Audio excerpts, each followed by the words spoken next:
Nom d'un titan pique un jus de pomme. Qu'est-ce qui s'est passé dans cet épisode de malade? Oui, c'est bien moi, Dipsoro, tu ne rêves pas. Et c'est bien ce que je vais pas tenter de te vendre aujourd'hui. Ah là là, l'épisode 1 de la saison 4 de Shingeki no Kyojin, de l'attaque des titans, ou encore de... Mais qu'est-ce qui se passe ici? Où sont passés les autres bordels de titans? Effectivement, cette vidéo contient du spoiler, donc je te conseille vivement de...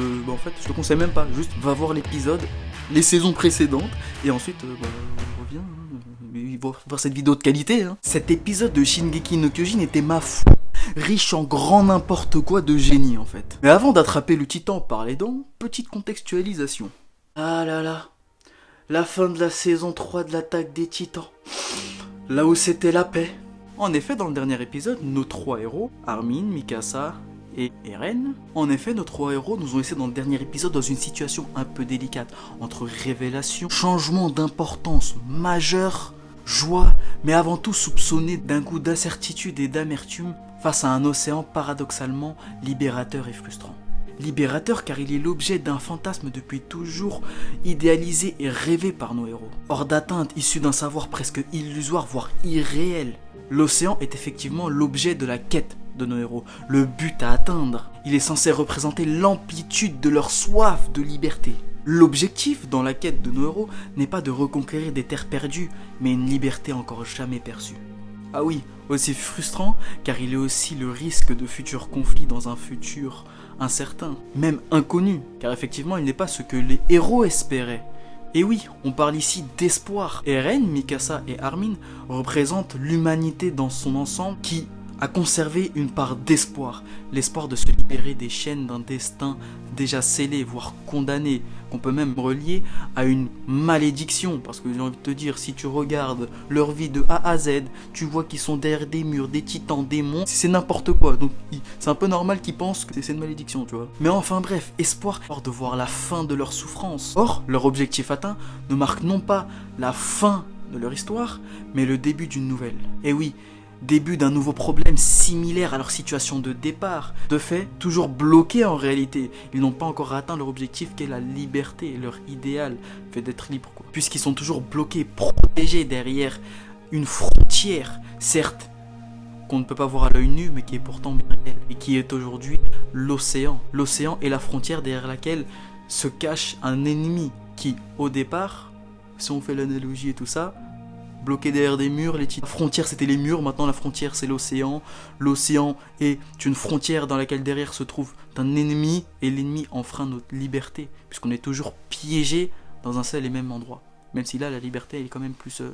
c'est quand même mieux qu'être confiné au sein des murs, quoi. Alors tout d'abord, commençons par le début et parlons de l'opening. J'ai vu les réactions, de nombreuses réactions sur les réseaux, et notamment sur le fait que l'opening est à chier. Éclaircissons tout ça. Bon, en vérité, qu'on soit honnête, l'opening n'est pas du tout audible, mais vraiment pas. On ne retrouve ni rythme ni tempo similaire aux précédents openings, qui avaient pour objectif de nous faire ressentir l'arc qui approchait, de nous immerger sous une tension qui est propre à l'arc auquel on va assister. Mais l'opening fait tellement bien son job qu'on dirait même un autre manga tellement ça ressemble en rien à l'attaque des titans. En réalité, ce dernier n'est pas du tout différent aux autres, mais correspond parfaitement. Il est compatible à 100% avec ce qu'on va regarder. Je m'explique. Et oui, à la base, les openings de l'attaque des titans servent à introduire le spectateur dans le ton de ce qu'il va regarder. C'est-à-dire qu'en réalité, si on écoute les premiers openings de l'attaque des titans, on peut s'apercevoir que, soit au niveau du rythme, des paroles et de l'ambiance qu'il procure, de la sensation qu'il procure au spectateur, en gros, il t'enjaille, quoi. Le truc, il t'enjaille et te fait ressentir une émotion de sorte que tu aies envie d'être aux côtés de tes héros, que tu es que tu es dévoué, tout comme eux, Sasageyo. Sasageyo, tu vois, on veut que tu sois pour le héros, que tu sois pour les héros, que tu es de leur côté pour atteindre leur objectif, tu les encourages comme eux, ils doivent s'encourager, bon c'est des cris de guerre quoi. Mais, lorsqu'on regarde l'opening de cette saison, on peut remarquer que il est radicalement différent avec les openings de l'attaque des titans dans le sens où on ne s'enjaille pas. Et de fait, lorsqu'on le regarde, et même quand je l'ai regardé la première fois, même si je l'ai vu qu'une fois, on peut se rendre compte qu'on ne voit jamais nos héros de base, même aucun personnage en fait. Dans l'opening, on ne voit personne, mais vraiment personne. Oui, c'est typiquement un opening que quand tu le regardes, en fait, t'es profondément confus. Tu ressens rien sauf de la confusion. Tu te dis mais oh, qu'est-ce qui se passe là? Je me suis trompé de manga ou c'est comment là? Moi je veux voir l'attaque des titans, où est-ce qu'il est Eren, bordel? Et de ce fait, cet opening ne nous prépare pas à soutenir les héros auxquels nous sommes attachés.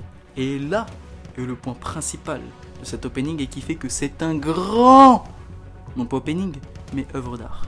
Et oui, l'absence de nos héros dans l'opening prouve que le manga prend une tournure radicalement différente de ce qu'on a pu connaître auparavant. Car au travers de cet opening, on nous entraîne en réalité à nous préparer à prendre position pour aucun des deux. Et oui, là est la complexité de la chose. Nous n'aurons donc plus la vision de Eren et ses amis, mais aussi de Eren et ses ennemis. Même si là, il ne nous est pas présenté comme ennemis, mais tout simplement comme deux entités qui s'opposent. Dans l'opening, ils ne sont tous deux pas montrés. Nous aurons donc la vision de ceux qui sont au-delà de l'océan. Et là, ça va être grandiose, puisque, ne l'oublions pas, même si cette citation résume parfaitement ce qui va suivre, et qui est, pour qu'il y ait une guerre, il faut que les deux camps se considèrent étant eux-mêmes comme des gentils. Mais bon, je ne vous en dis pas plus, je vous laisse méditer sur cet opening, et j'attends, bien sûr, vos avis dans les commentaires. Voilà. Minute papillon, qu'est-ce qui se passe là? Là, je suis en colère là. Qu'est-ce qui s'est passé? Bordel, ils nous ont mis un trailer, ils nous ont spoil toute la saison, et là ils nous font un opening, on voit rien du tout. On voit un épisode, on voit personne, et par contre ils nous ont fait des affiches, ils nous ont fait des trailers, on nous spoil tout. Les titans, les reines, et quoi ils ressemblent, et qu'est-ce qui se passe, et comment, et pourquoi, et où. Mais bordel, moi c'est pas de voir moi. Oh, et oh là.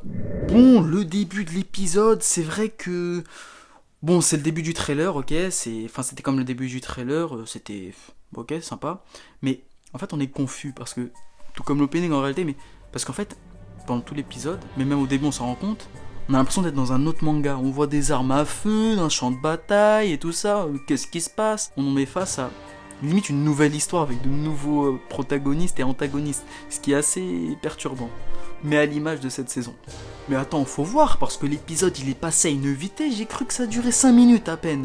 Mais vraiment, le rythme te fait même oublier quel manga tu es en train de regarder. C'est ouf, parce que moi, l'épisode, bon, quand tu le regardes, et même je pense que c'est le cas de vous aussi, quand tu le vois, il passe à une vitesse, mais en mode... Un avion le truc, mais qu'est-ce qui s'est passé là? J'ai oublié Eren, j'ai oublié tout ce qui s'était passé avant la saison 4, et j'étais concentré sur les nouveaux protagonistes et sur les nouveaux enjeux et tensions et risques qui sont présentés dans cet épisode. Attention, là on rigole pas.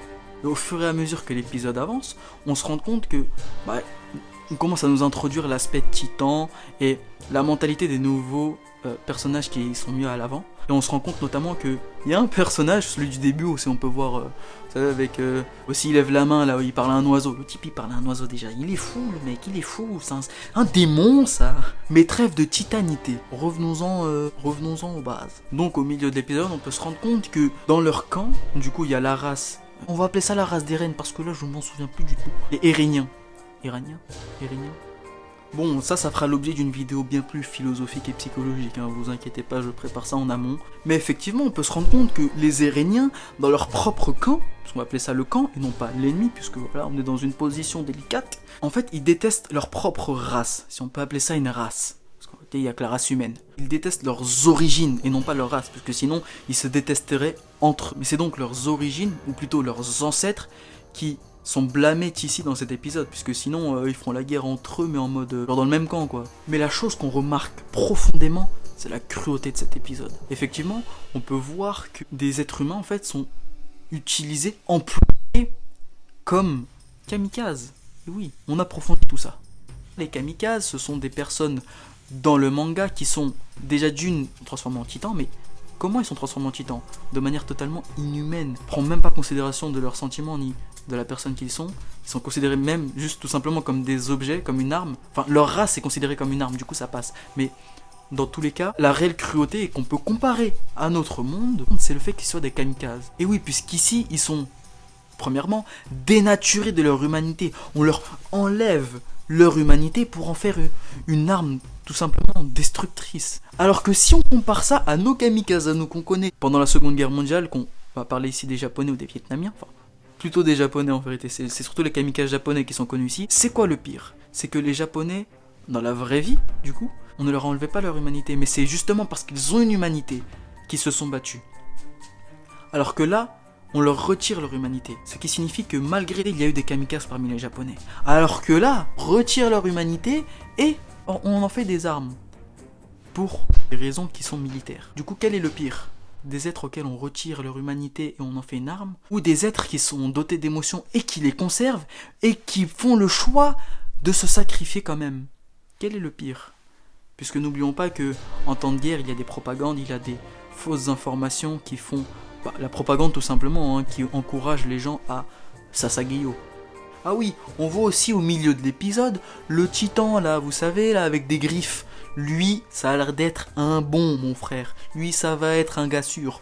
Lui, j'en suis sûr, c'est un... Enfin, en tout cas, il nous a donné la sensation d'être une sorte d'entité protectrice. Vous savez, il m'a donné l'impression de se battre non pas pour tuer ou pour la guerre, mais simplement pour protéger. S'il se bat, c'est pour protéger les siens. Parce qu'il faut pas oublier que les titans, à la base, c'est des Éréniens. Et à la fin de cet épisode, on peut voir le titan bestial et le titan cuirassé, #Rainer. Et à la fin de cet épisode, on peut voir le titan bestial qui fait du baseball et le titan cuirassé qui fait un peu de football américain. Là, il était patate, là, attention. Mais qui néanmoins raconte quelque chose. Effectivement, cette fin d'épisode montre la fin d'une guerre. D'une guerre qu'on apprend est issue de la défaite de Rainer Bertholdt et le titan bestial.